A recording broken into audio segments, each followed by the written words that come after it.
Next checklist. Again. Close muna natin to. You can start the next checklist right now.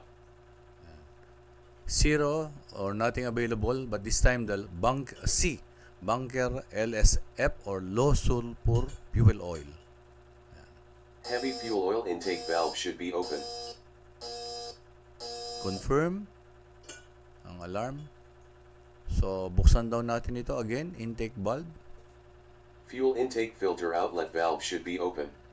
Filter outlet valve. Open. Fuel intake to fuel storage tanks valve should be open. So another valve. Low sulfur fuel deep tank inlet valve should be open. So LSF tank, ayan. Buksan daw natin to, ayan. Then what's Wait keeping? until low sulfur fuel deep tank is almost full. So habang hinihintay natin, tingnan natin yung linyada, pansinin nyo. So yan yung linyada, papunta riyan. So may bypass pa nga. Ayan.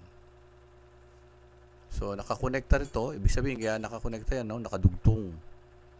Pero hindi tayo magkakarga rito, kaya we have to close ito. Kaya yung proper setup ng linyada, napaka-importante kasi pwedeng mapunta rito yung fuel oil. Ayun, no? Ito rin, nakakonekta to, di ba? Ayan, nakakonekta rin yan. Ito yung linyada ng transfer pump.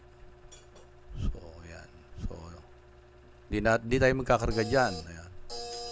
Low sulfur fuel tank inlet valve should be closed. Fuel intake to fuel storage tanks valve should be closed.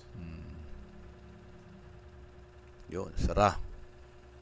Fuel intake filter outlet valve should be closed. Sara.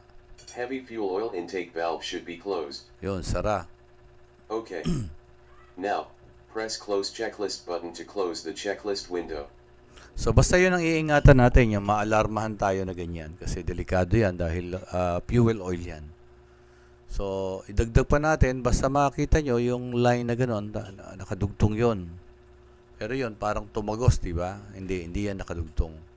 So, dapat